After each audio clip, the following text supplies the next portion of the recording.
Hello, my name is David Buckland. After a very tough 6 months to December 2018 for investors, where several major global indices were typically down 11% plus or minus a few percent, I thought it might be appropriate to use this video to review the first 17 weeks of 2019 and make some pertinent observations. The rally in the Chinese Shanghai Composite Index and the US Nasdaq Index, up 24% and 23% respectively, have been the biggest surprises, positive surprises that is, so far. Fortunately, the Montgomery Global Fund is well exposed to these themes of both global technology and China via holdings in Apple, Microsoft, Google, Facebook, Ping An, Alibaba and Tencent.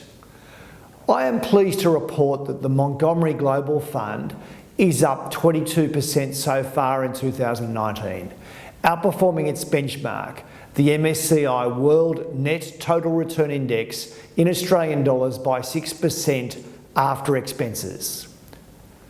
Global interest rates have generally moved lower. Over the past 17 weeks, Australian 10-year government bonds have fallen by 53 basis points from 2.32% to 1.79%, close to the lowest level they have ever been.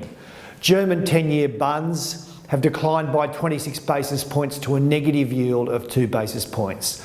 I believe these moves indicate a more serious slowdown for both the Australian and German economies over the balance of 2019.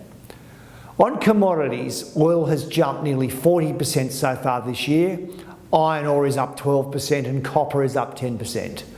The modern just-in-time inventory management becomes problematic when large commodity suppliers such as Venezuela for oil or Vale for iron ore have issues with supply. The Chinese Purchasing Managers Index, which came in above consensus at 50.5 in March, was evidence the new round of Chinese stimulus measures introduced earlier this year are starting to materialise. After tightening the US cash rate on 9 separate occasions between December 15 and December 18 to a range of 2.25% to 2.5%, the next move by the US Federal Reserve is now expected to be down rather than up.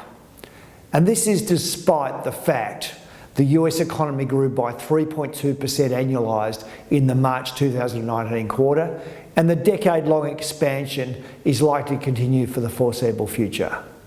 So in short, the Goldilocks scenario of not too hot, not too cold appears to be alive and well. That's all I have time for this week.